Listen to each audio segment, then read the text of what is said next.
Okay, good afternoon. Hey, that's me at the age of 2 years old, and my name is, hang on one second. Here is it. It's this. Yeah, hang on one second. There we go. Okay. Hey, I was young once. But anyway, good afternoon. My name is Evan Weiner. I've been here before, and it's me when I was about 2 years old in 1958, and I knew I was going into radio, which I went into, radio and TV, newspapers and magazines, and I'm lugging a radio. I'm 2 years old and I'm lugging a radio, but I was 2 years old in 1958, and 1958, people look back and it's like, oh, it's just another year of the Eisenhower administration. Nothing major happened in those days. Well, there were some things that were major happenings in those days. Dwight Eisenhower gets the United States heavily involved in the Middle East. There was segregation in Little Rock, Arkansas, to the point where high school kids didn't go to school in 1958. The schools were shut down. Syria and Egypt would merge. In China, there was the Great Leap Forward. Mao Zedong was promising all this stuff, and yet there's a famine in China. NASA, the astronauts agency and the space shots agency, is created on July 29, 1958. In California, here I come. That is Willie Mays and Duke Snyder. Willie Mays in 1957 played with the New York Giants. Duke Snyder played in 1957 with the Brooklyn Dodgers. Now, how many Dodger fans are here and how many Giants fans were here from those days? You're raising your hand back there. What was you a fan of? The Dodgers. Giants. And how did you feel in 19... Dodgers. I'm sorry, I committed a crime there, accusing you of being a Giants fan. In the 30s, I could mention every one of the players. Oh, I bet. The Dodgers. And I probably still could. Yeah. Were you upset when they left? What? Were you upset when they left for San Francisco? I was somewhat disturbed. I know I had no control. Oh, okay. Anybody else? Baseball fans from those days? Yeah. Dodger? But the Yankees. You were a Yankee fan. Do you know what happened in 1958 with the Yankees? Jerry Coleman, who was the Yankee announcer, who I got to know in San Diego, the San Diego announcer, told me that in 1958 he was the assistant general manager of the Yankees. And he said, we figured no Dodgers, no Giants, they're going to all come to Yankee Stadium and they're going to watch us play because they want to watch baseball. Guess what? Less people saw the Yankees in 1958 than they did in 1957. That was how mad New Yorkers were at baseball in 1958. Anyway, these guys are California, here I come. And of course, Willie's with the San Francisco Giants and Duke is with the Dodgers at that point. Why am I going the wrong way? I am going the wrong way here. Why am I doing that? That's not good. Okay, so, oh, Yankee, go home. Oh, Richard Nixon. Oh, yeah, go home, go home, go home. That was him in Venezuela as they kicked in his car in Venezuela. Hey, remember this, the Edsel? Oh, yeah. The Edsel. The Edsel came out in 1958 and was one of the biggest bombs ever. Again, Yankee go home with Nixon, the Edsel, and the greatest football game ever played, which changed Sundays in America, the New York Giants losing to the Baltimore Colts in the NFL championship game. Oh, and you remember him, Private Presley? Were you an Elvis fan? Oh, yes. Yeah, your old swivel hips. Did you like when he moved his hips? Yeah, that's the hula hoop. There you go. Hula hoop, there you go. So old swivel hips himself, who in 1956 on Ed Sullivan could only be shown from here on up because Ed Sullivan thought what he was doing was obscene. The swivel hips dance, which one? Something like this. Yeah. Right? You're right. Right? Something like this. I was around. And there's, of course, the hula hoop. And that's my granddaughter with the hula hoop, who actually likes the hula hoop. She figured it out, except she can't do it. Maybe I need her to come back in to show her. I'll bring her next time. Meanwhile, down in Arkansas, there is the governor, Orville Farvis, against racial integration integration of all schools within the Little Rock School District. Arkansas Governor Orville Farvis continued his fight. Now in 1957, there was desegregation of the high school in Little Rock thanks to the Board of Education and Supreme Court decision back in 1954. Finally, this desegregation of a high school in Little Rock.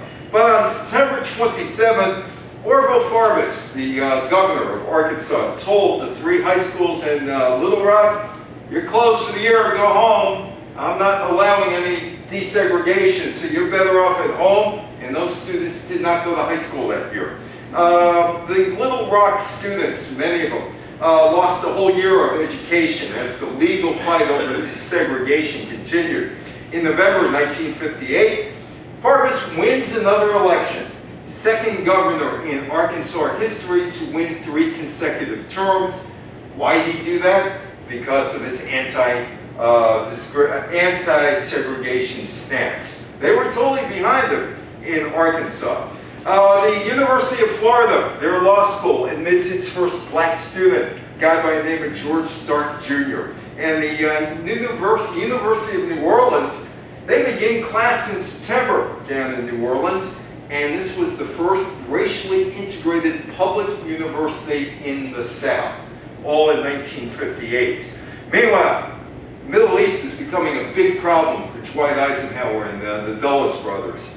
The United Arab Republic is formed, and it's a merger of sorts between Egypt, and you can see NASA there on the left, and Syria. It was a political union, and the capital would be in Cairo. They merged on February 22nd, 1958. There were 2 regions, the southern region, which was Egypt, and the northern region, which was Syria. Nasser would be the president. It was an attempt to form a pan-Arab union throughout the Middle East and into Africa.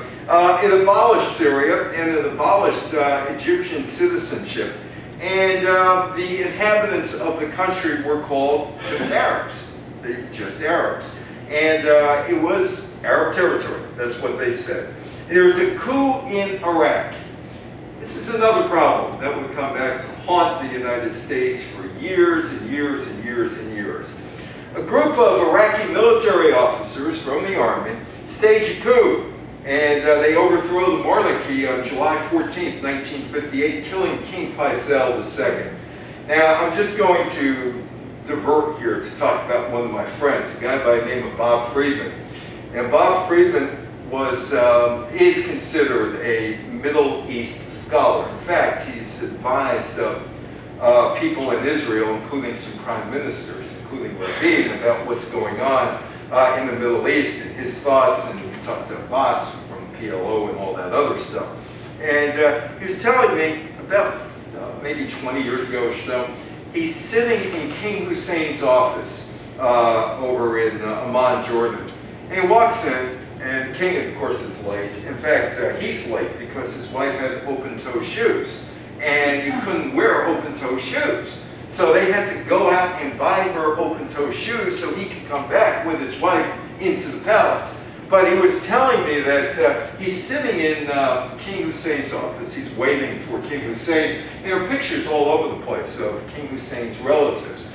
And he said every one of those relatives died an unnatural death, like King Faisal. He said, I wonder if he ever thought about being assassinated. Turns out, King Hussein of Jordan, there were 2 assassination attempts within a couple weeks in September 1970. Baghdad radio announced that the army liberated the Iraqi people from a corrupt government installed by England. Barely a week after the coup, President Nasser, of now the UAR, signs a defense pact between the UAR and the new Iraqi regime. They want the English out of there. Eisenhower's trying to figure out, what am I supposed to do here? What should I do? What could I do? What am I supposed to do? And he says, I could be opening Pandora's box. You never know what's in Pandora's box. He was right. So he decides, we're going to try to do something in the Middle East. We're going to go to Lebanon, because we're going to make sure that Lebanon is secure. And these guys, the soldiers land in Lebanon, and all they see are people on the beach. There is no resistance to them. He avoids, sends troops in the Middle East throughout 53 through now, during his presidency. But he sends him to Beirut on July 14th, after July 14th. In the 1950s, Iraq was one of the strongest allies of England and America in the Mid-East. And the Mid-East involvement by America starts right here in Beirut. U.S. officials were worried that if they didn't act decisively, partners such as Lebanon and Jordan would be next to fall to Nasser and nationalism and Soviet communism. You gotta remember, we're in the middle of a Cold War. So there's a doctrine. There's always a doctrine, right? Eisenhower, the Eisenhower Doctrine. January 5th, 1957. He gives this within a special message to Congress on the situation in the Middle East. Under the Eisenhower Doctrine, a Middle Eastern country could request American economic assistance or aid from U.S. military forces if they felt threatened by armed aggression. And this is the beginning, really the beginning, of the United States' heavy involvement in the Middle East. Down in Cuba, Cuba rebels. This has been going on since 1953. There is Fidel Castro. The Castro Revolution, which started in 1953, he goes to jail. He's released from jail. He goes to Mexico and then comes back to Cuba to fight. Castro's guerrillas, sporadic raids, and there's some destruction of property. Unrest is now happening in Cuba, and it's beginning to disrupt the Cuban economy, which means it's disrupting the American economy since America has so much money invested there. Sugar mills and plantations are burned. There are bombings in Havana, and that would depress the tourist trade, tourists coming from the United States to Havana, which allow other islands in the Caribbean to pick up some of those tourists. Places like St. Martin's, starting in the late 1950s, and then all of the Caribbean decided to go after tourism. In the Oriente province, mining is disrupted by guerrilla activities. On December 27, 1958, a rebel force under Che Guevara, he's got all those t-shirts, you know, good-looking guy in those t-shirts. People don't know why they're wearing those t-shirts today. Anyway, it's him, Raul Castro, Fidel Castro, the big three in Cuba and the guerrilla fighting. So anyway, he routs garrison in Santa Clara and captures an armored train filled with arms and ammunitions that were desperately needed by the Batista regime. The Batista regime would be tossed out of Cuba within 4 days. This is December 27, 1958. Castro would come in January 1st. Remember Van Cliburn? Remember him? Yes. He's a pianist, right? Yes, yes. He's a pianist, and he gets invited to Moscow to perform. This almost causes a Cold War incident between the Soviet Union and the United States. Come on, here you go. In 1958, Van Cliburn wins the 1958 Tchaikovsky piano competition in Moscow, right in the middle of the Cold War. And this is a problem. The judges know he's going to win. The judges know there's nobody better than Van Cliburn. Like, he's from Texas. And they can't say he's the winner till they got to get a hold of the Soviet premier, Nikita Khrushchev, and explain to him, there's nobody better than him. What are we supposed to do? Is he allowed to win? And Khrushchev says, yeah, he's allowed to win. And he wins. He gets a ticker tape parade down Broadway after he comes back. He's the first classical musician ever to have a million-selling record, and he has helped out an awful lot by Nikita Khrushchev, because Khrushchev said, yeah, he could win, he could win, he could win. The judges didn't know what to do. The judges said, yeah, what are we supposed to do? What are we supposed to do? Well, they did what they did. Oh, there is Ike, the Dulles brothers, and this guy that Ike is shaking hands with, Diem. He's the head of South Vietnam. And the United States have put all of their chips into him saving South Vietnam from being communist. Now, I'm not going to go through the entire Vietnam War. I'm just going to go through the slice here. On April 26, 1958, Diem rejects a proposal for unification from North Vietnam. In June, Viet Minh cells in South Vietnam begin organizing guerrilla troops and networks in the Mekong Delta. In December, the Central Intelligence Agency, the CIA, learns that the Lao Dong government in Hanoi has decided on open warfare against the South Vietnamese government. And that means the Americans who want to defend Diem are going to get heavily involved in Vietnam, and there's no way out. Meanwhile, just north of there, China and Taiwan, they're having a problem. Now, China becomes a country in communist China, the Red China becomes a country in 1949, but Taiwan, the leaders from what was the old China, flee to Taiwan. Now, China has always looked at Taiwan as a province and it's theirs, but they have had some action over the years trying to take it away, but they pretty much left it alone. When the communist Chinese forces began shelling islands controlled by Taiwan in 1958, the United States rushed to back up with its allied military force. This has been revealed this year. This year, just a few weeks ago.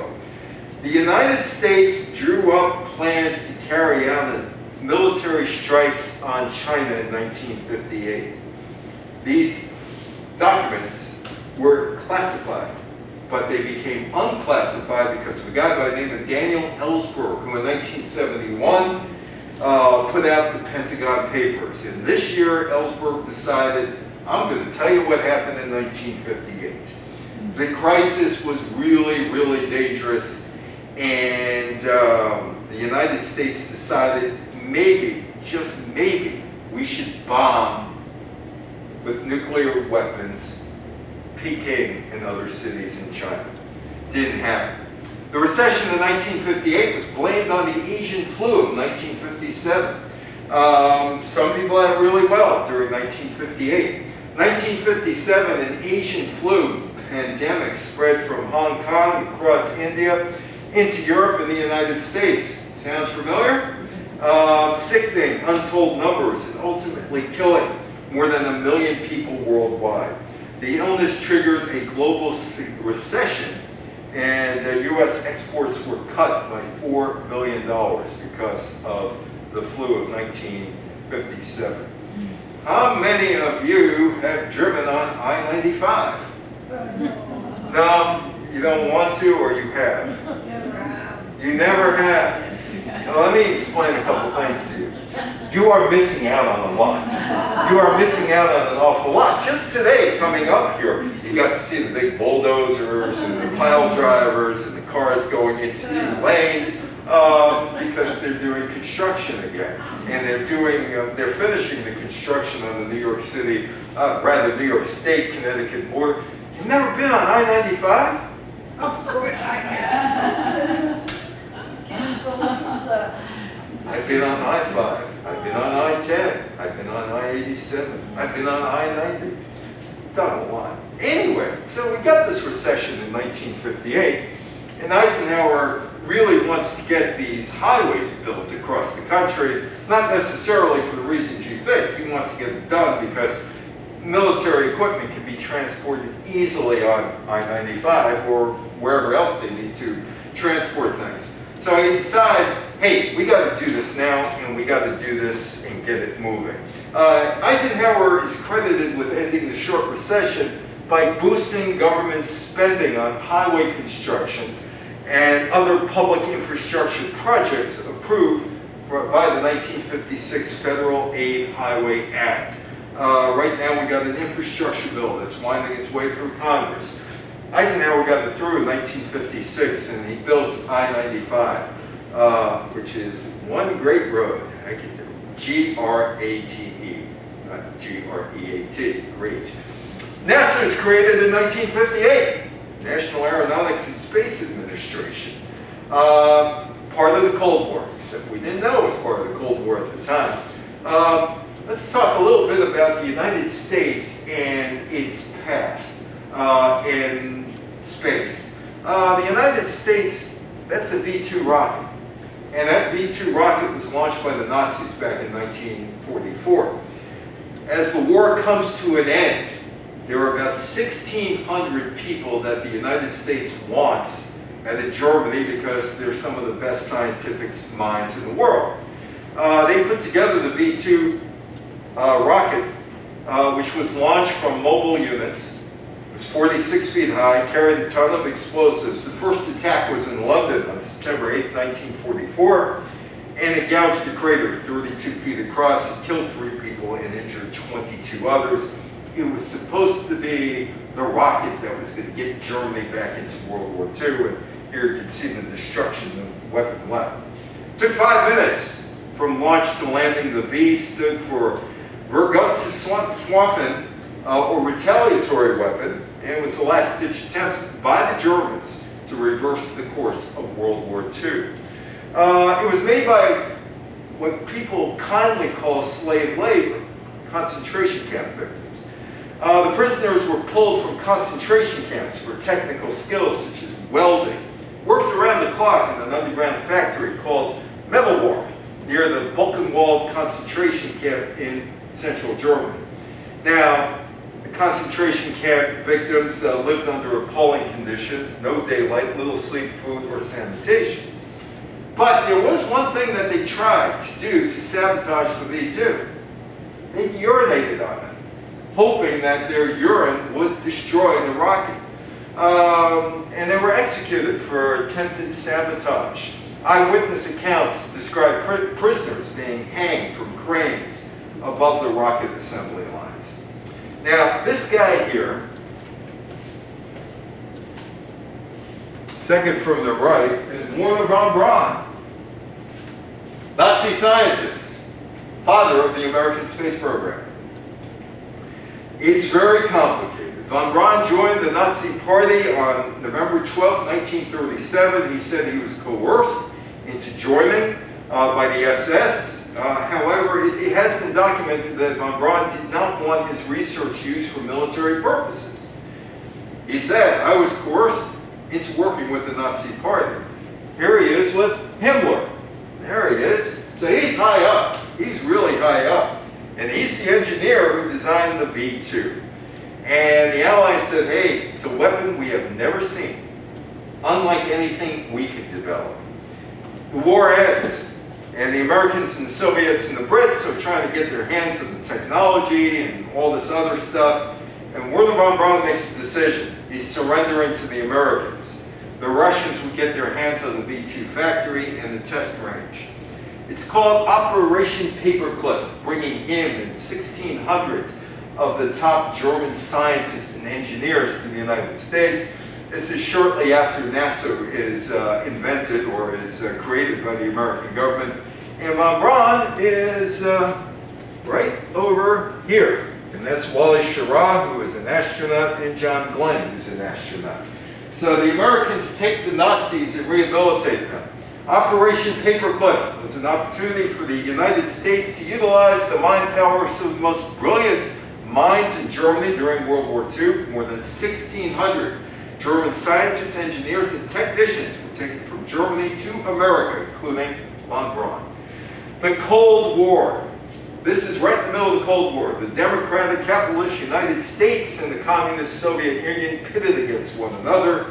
In the late 1950s, space would become another dramatic arena for the competition. Each side wanted to show their superiority in technology, military firepower, and the political economic system. The United States, for 15 years after the war, von Braun worked with the U.S. Army developing ballistic missiles as part of an operation called Project Paperclip. He and a group of about 120 were sent to America, to Fort Bliss in Texas. There they worked on rockets for U.S. Army assisted V-2 launches at the White Sands Proving Ground in New Mexico. In 1950, his team moves to Huntsville, Alabama, and they're going to develop all kind of military ballistic missiles, including the Army Redstone, the Jupiter ballistic missiles, the Jupiter C, Juno 2 Saturn I launch vehicles. Jupiter C was the first to orbit the Earth from the United States in 1958. See who that is? Walt Disney. Walt Disney. Walt Disney is involved in this thing with Von Braun. Why is Walt Disney there? Perfect. Who's his TV shows aimed at? Kids, right? Kids. Right? How many of you watched Walt Disney when you were kids? The Walt Disney Show.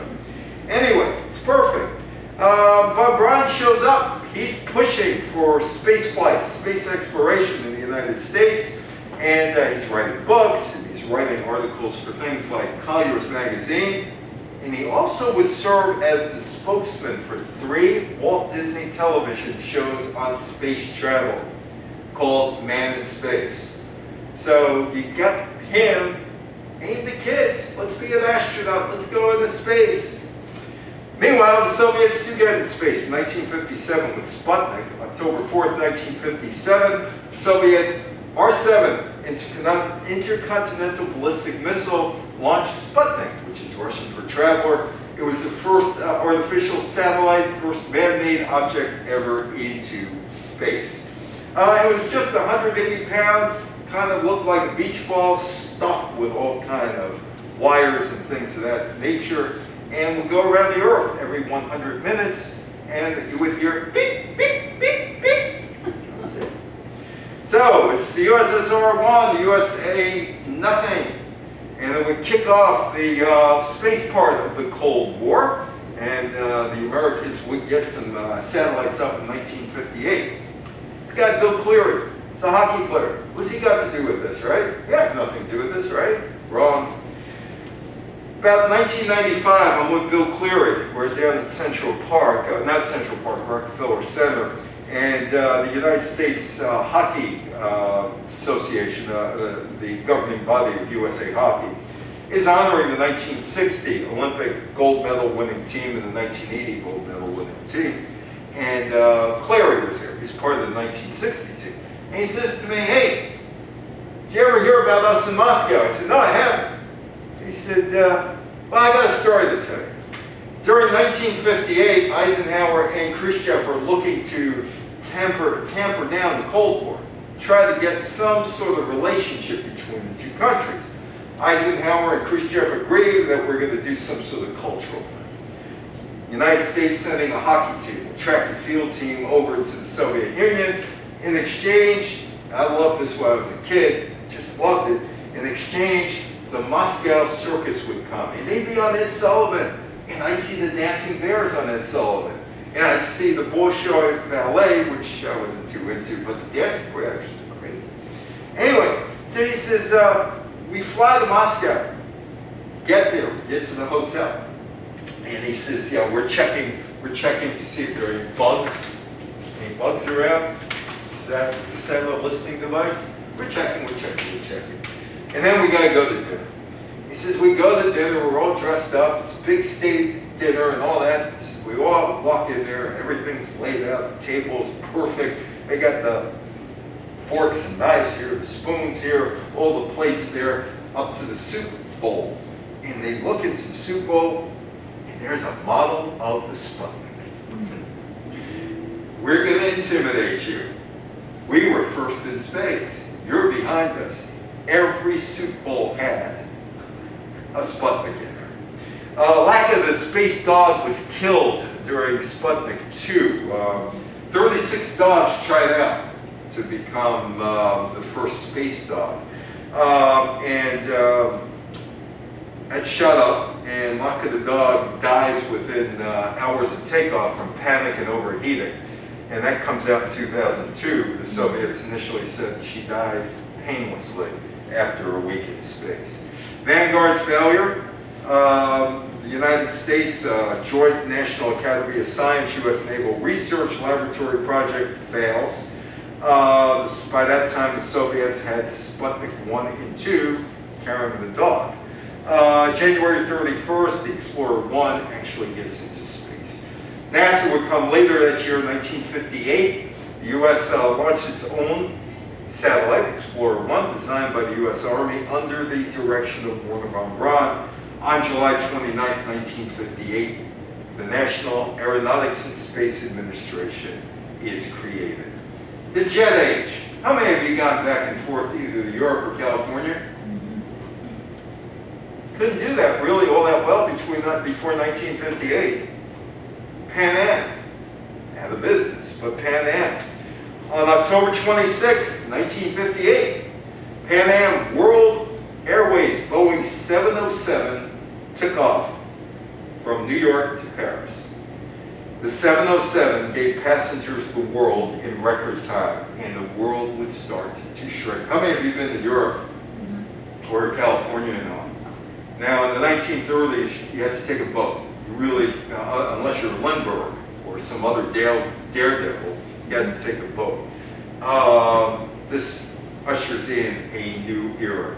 Meanwhile, down in Antarctica, Sir Edmund Hillary climbed Mount Everest. Why did he climb Mount Everest? Because it was there. He leads a New Zealand component of the Commonwealth Trans-Antarctic Expedition, and they go to the South Pole and beyond on March 2nd. Los Angeles becomes a major league city. Los Angeles and Hollywood were part of the Pacific Coast Baseball League, but you really weren't a big league city back in the 1950s unless you had a Major League Baseball team. Oh, they had a National Football League team in Los Angeles, one in San Francisco, but it wasn't, and you had Hollywood, but it wasn't considered the big leagues, not until they got a baseball team. They could have had a baseball team in 1942. Donald Barnes wanted to move his St. Louis Browns team to Los Angeles, and they expected approval of that move on December 8th, 1941. Never happened because of Pearl Harbor. Hey, LA had its stars. Marilyn Monroe, there she is. Los Angeles had Hollywood. They had the NFL. They had Walt Disney. They had Disneyland. It was the home of many network TV shows thanks to Lucille Ball. But it was not part of the big leagues. It wasn't part of the big leagues until 1958 because they got a team in the National League. And they became a major league city even though they qualified. There's the 1941 St. Louis Browns. They were derailed from going to LA because of Pearl Harbor. The Browns owner in 1942 had approval to move. And he also had money from the Bank of America. And he had a baseball park, Wrigley Field. And he handled all the territorial issues because Phil Wrigley, the owner of the Chicago Cubs, also owned the minor league team, took care of all that. Everything looked good going to LA. But it fell through. Airlines decided they were experimenting, and they thought they could get the St. Louis Browns out of St. Louis to LA. Transportation problems could be solved through air travel and the rails. Couldn't exactly fly to LA, you had to do both. And you took either the Santa Fe and then the TWA flight to LA or vice versa. Barnes, the head of TWA Airlines, hammered out an agreement, Chicago to Los Angeles Santa Fe Railroad. The schedule would work out. And he was going to be given $250,000 by the owner of the St. Louis Cardinals to get out of town. It never happened. St. Louis kept its team. There was a vote, and everybody voted against St. Louis moving to Los Angeles. St. Louis would have two teams until 1954 when St. Louis Browns moved to Baltimore. Boston fizzles and Milwaukee looks good. Boston Braves. Lou Perini moves his team to Milwaukee, March of 1953, and that's when Walter O'Malley and the Dodgers decided something had to be done because Brooklyn could no longer compete with Milwaukee. Think of that. Milwaukee, a small town, had more money than Brooklyn, according to Walter O'Malley. And something had to be done. Jersey City Dodgers, well, O'Malley kicked the tires in Jersey City. Meanwhile, Giants, Horace Stoneham looks to leave the Polo Grounds. And Stoneham first thought about a 100,000-seat stadium, the west side of Manhattan on 57th Street by the West Side Highway. That never happened. O'Malley cuts a deal in 1957 to go to LA. Stoneham goes to San Francisco instead of Minneapolis. By the way, when the Dodgers left town, they were the second most valuable team in baseball, behind the New York Yankees. And San Francisco would get a great TV deal to show games, except the Skytron, Matty Fox's Skytron, never worked, and there was no local TV in San Francisco until 1960. It's all over in Brooklyn. And Brooklyn lost some cachet. Anybody here from Brooklyn? Anybody grew up in Brooklyn? Did you grow up in Brooklyn? You were in Brooklyn? Heights. Oh, okay. Brooklyn was never the same. There was no Brooklyn Dodgers anymore. It's kind of amazing what a team would do, but Brooklyn was kind of like down and out. Now it's the most expensive place in the New York City area. I love LA, and I love San Francisco too. Meanwhile, Richard Nixon, who I knew, dealt with him in 85 and 86. He's attacked in Venezuela. There are still problems in Venezuela. March 13th, that is the car Nixon's riding in, and that is his attackers. This was a goodwill tour through Latin America. He's attacked, his car nearly overthrown in Caracas, Venezuela. Nixon's trip Nixon's trip was seen in Washington as, well, what's going on here? Latin America is revolting against us? Why? Well, they didn't like America's Cold War policies. They felt America abandoned them. Latin Americans complained that the U.S. focus on the Cold War and anti-communism failed to address pressing and economic political needs of Latin American nations. In particular, they argued that we needed more money, not more arms to repel communism. And of course, Dwight Eisenhower knocked off Guatemala in 1953, which is how we got the Banana Republic. This guy was the head of Venezuela, Marcos Perez Jimenez. Latin Americans questioned American support of dictatorial regimes like his in Latin America because those regimes said we're anti-communists, and Americans said, great, you're on our side. And that, in fact, the United States gave this guy, Jimenez, the Legion of Merit Medal, and he's overthrown by a military coup in 1958. Nixon, go home. Nixon engaged in loud, bitter debates with student groups in Peru and Uruguay. In Caracas, a large crowd of angry Venezuelans shouted anti-American slogans, stopped Nixon's motorcade through the capital city. They attacked the car, damaged its body, smashed its windows. Inside, Secret Service agents covered the vice president. One of them pulled a weapon trying to protect Nixon. It was a wake-up call for America. They did not know that the relations with Latin American countries was this bad. And there is the Venezuelan coup. Jimenez, in 1957, he was elected to a 5-year term in what was thought to be a fraudulent election. His regime lost public support, and there was a movement to overthrow led by the Democratic Action Party. On January 23rd, he and his family flee to the Dominican Republic and then the United States. Nixon is attacked in Venezuela. The great leap forward in China. Mao Zedong, who's on the outs with Khrushchev in the Soviet Union, wants to modernize the China industrial capacity and increase agricultural products. One problem, it was done for political reasons. And there were natural disasters, and the flu. And economic aid from the Soviet Union was disappearing. The Great Famine lasts 4 years. It's regarded as the deadliest famine and one of the greatest man-made disasters in human history. Tens of millions of people died. Mao would change his approach to farming and prohibited farm ownership. And if you wanted to own a farm, you faced punishment.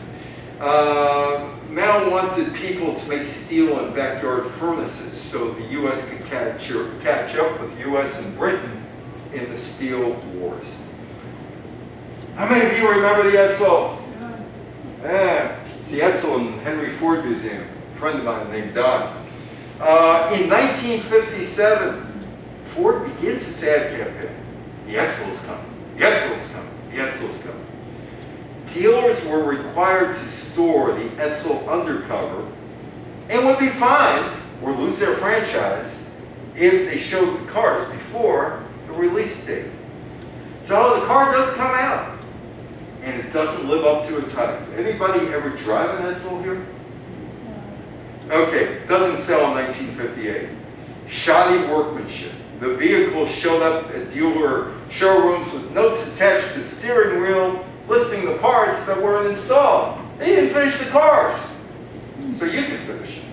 The United States was in a recession. Edsel offered the most expensive models first, while dealers were discounting cars they didn't sell from the year before. Only about 6,000 Edsels are on the road today, and they sell for about $20,000 in good condition. Hardtop models are worth less, station wagons less than that, sedans least of all. I think Jan Leno has one. Yeah, he has one. Yeah. This is what became of the Edsel, turned into the Mercury Comet. Turned into The Mercury Comet. There you go. There you go. Remember the Comet? I remember the Comet. And it outsold all the Edsels. Ford spent $400 million, which is now $4 billion, developing the car. Meanwhile, there's competition from Japan as Datsun enters the American market in 1958 with sales in California. That is the 1958 Datsun. Datsun sells 83 cars in 1958. Toyota sells 287 cars, the Crown and the Land Cruiser. But the Japanese are studying the car companies in Detroit and Germany and would eventually get into the American market. They are doing all these innovations while American car companies are sitting on their hands. How many of you remember the Packard? Yes. End of the line for the Packard, dear God. 1959, Studebaker pulls the Packard name plate off of its cars. The last Packard automobiles made in 1958. The game that changed the National Football League, that was the coach Weeb Eubank, the short guy with my father-in-law about 35 years ago. Eubank said, I was very fortunate to be part of 2 games. 1958 game was supposed to be the greatest game ever, and the Super Bowl, 1968, biggest upset. It would be that game that would turn Americans on to the National Football League and how great football was, because you sat there in front of the TV and the men fell in love, absolutely fell in love. What do you mean I'm married? I'm not married. Yeah, you got a wife here, it's Sunday. Who? I'm watching football. Greatest game ever played. How many of you were football widows that your husband just did whatever Sundays, it was just football? How many of you were like that? Did you ever pry your husband from his chair? Or did he just watch games? Did you? Yeah. Yeah, Yeah, you said your husband watched games? Oh, yeah, but I don't remember. You don't remember? You know what? You probably had Sunday off. You didn't care what you did. I'm watching the Giants. Yeah. I'm watching the Giants. Oh, you know, they're home. Let's pull in the game from Channel 3. By holding the antenna like that, we might see it. I used to go to the polo Holograms? to watch the Giants. Yeah. Did you go to Yankee Stadium to watch Not it? for football. Not for football. 1958 game. Dubbed the greatest game ever. Probably wasn't. In fact, it was a terrible game. Johnny Unitas leads Baltimore downfield in overtime to win the game. The game filled with mistakes, including, which made it more interesting, NBC losing the video part of the game for a few minutes, and people are clamoring at the bit, get that video back on. The end, Ellen Amici, who was a relative of Don Amici. Remember Don Amici? He was a cousin. goes into the end zone, scores the winning touchdown. Amici scores at 8:15, gone in the overtime. Baltimore wins the game 23-17, and that changes football, creates football widows. Johnny Unitas leading the team downfield. And I talked to Johnny years later. He said, no, it's just another game. That's all it was. You never think of those things going in. Happened to be the one that was a championship game that happened in overtime. Not an outstanding football game, but it would change American sports. The American Football League would start in 1959. Madison Avenue would fall in love with the New York Giants, including that handsome devil himself, the Gifford, Frank Gifford. Is he a good-looking guy? Oh, yeah. Married to Kathy Lee Gifford, yeah. So he was a good one. You approve that he was a good one. Oh, yeah, absolutely. I did a talk in Fairfield about 4 years ago, and this woman said, you know, he was a bad boy. I said, what? He said, yeah, the Giants. I said, Giants used to train up at Fairfield University. And she was talking about 1961. I said, he was a bad boy. I said, would you like to tell me more? She said, no. Oh, she said no. I said, no. I said, but he was handsome. He was a bad boy. And I kind of got the inclination that she kind of knew him more than just wearing number 16 on the field. TV and football, the perfect marriage. And to this day, the NFL has contracts with TV through 2033 now, worth billions upon billions of dollars. The Dallas Cowboys football team is worth $6.5 million right now. Back then, you could get a football team for literally $100. Literally $100. Oh, There he is. there he is. Were you upset when he joined the Army? When he joined the Army, were you upset? Oh, no. Oh, no? No. I thought he was doing his... Doing his thing, so you didn't mind he No. disappears. He gets a haircut. What is that? Look at him. Is he gorgeous? A crew cut. Elvis leaves the building. He's inducted in March of 1958, 2 weeks after he does King Creole. I hated Elvis movies because I just find them just really bad. He sings part of the soundtrack. He goes to Fort Hood, Texas. But he could record some music, and when he comes back, he has some music for his return. According to John Lennon, Elvis died creatively when he joined the Army. Chuck Berry, Buddy Holly, Richie Valens, Little Richard, and Fats Domino would fill his void. George Harrison, at the age of 15, joins the Beatles. They weren't the Beatles, they were the Quarrymen. Yeah. He's 15 years old at the time. The Quarrymen, February 6th, George Harrison joins the skiffle group. In fact, he was only 14. He wasn't even 15 at that point. It's the Quarrymen. Harrison is added to John Lennon, Paul McCartney, Len Gary, Eric Griffiths, and John Lowe. Harrison is recommended to Lennon by Paul McCartney. They get him up on the bus. They say, play raunchy. He plays raunchy. Lennon said, wait a minute, Lennon's 17. George is 14. No, he's too young. But he plays them raunchy. He's a great guitarist for 14. 1958, the first two, what would be the foundation of the Beatles songs were recorded. Buddy Holly's That Would Be the Day, and a Paul McCartney song with George Harrison called In Spite of All the Dangers. There it is. Okay. Okay. Anybody want to check? Thank you. The Hula Hoop. The Hula Hoop. Richard Neer and Spud Mellon of Whammo manufactured 42-inch hoops from Marlins plastic. With giveaways, national marketing and retailing, a fad starts in July of 1958. 25 million plastic hula hoops sold in less than 4 months. Sales reached 100 million units within 2 years. Carlin was producing more than 50,000 hula hoops per day at the height of the fad. And that's the best you're going to get from it. Gotta bring her back. She could do this, right? 1958, Brussels World's Fair. The World's Fair, the American Pavilion, hosted cultural delights and activities representing the American way of life, displaying a color TV, selling ice cream and Coca-Cola, whereas the Soviets decided, hey, we went up to space with Sputnik, take a look at Sputnik. Expo 58 had cultural exhibitions.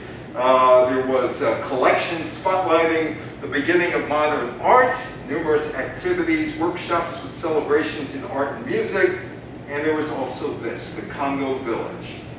They had people looking at this village as if these people were in a zoo-like condition. As a young girl in a Western dress, she's fed by outstretched white hand of a patron. A fence stands between them. A throng of visitors watch. It was a human zoo, and it was considered distasteful and banned in most countries, but Belgium had colonies in Africa, including Rwanda and the Belgian Congo. And this was a recreation of the World's Fair of 1897, created by King Leopold. And it was basically the same thing. You looked in, and this is a tribal backdrop. This one was marked by protests. Oh, Jim Henson and the Muppets. The Muppets. He incorporates finally in 1958. He was on Washington TV, and he finally incorporates his Muppets Incorporated 3 years after the debut of Sam and Friends and Kermit the Frog. Henson and Neville, his wife, Jane Neville, their work on Sam and Friends got them an Emmy Award in local TV in 1958. And the heir to the British throne is seen there. Do you see him there on the right side? The heir to the British throne. Oh, Oh yeah. He's a young kid, and he's still waiting. On July 26th, Queen Elizabeth of the United Kingdom announced she is giving her son, and the heir apparent, Charles, Prince Charles, the customary title of Prince of Wales. He's been waiting now for 63 years to become king. He's still waiting. The legacy, oh, there's Khrushchev. He's got the whole world in his hand. Well, he's got Sputnik in his hands. The legacy. The United States is still involved in conflicts in the Middle East and Latin America. Castro's rebels would march into Havana, January 1959, overthrow Batista. Civil rights battles continue to this day. Americans would land on the moon in 1969. The Los Angeles Dodgers, the old joke about that they were baseball's answer to the Denver Mint. They'd be very, very successful. Initially, the San Francisco Giants struggled and almost moved to Toronto and then Florida.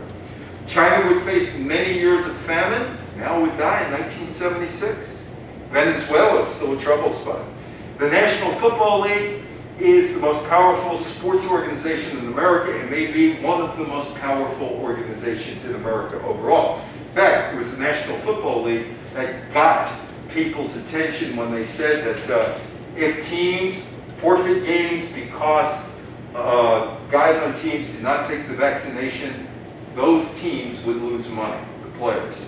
And after that, everybody got on board, not everybody, but people got on board with the COVID-19 vaccination plan in industry. The Japanese car companies have become a behemoth in the US. Elvis became a Las Vegas act. The Beatles remain enormously popular with Let It Be coming out, or Get Back, whatever they're going to call it. 6 hours on the Disney Channel in November of an album which by all standards is substandard for them. Belgium would give up its colonies, and poor Prince Charles. Poor Prince Charles. He's still Prince Charles. Thank you so much. Any questions or comments about 1958? It's very good. Thank you. Thank you. Nice big guy. Thank you. So, did you know George Harrison was 14 years old when he joined the Beatles? Yeah.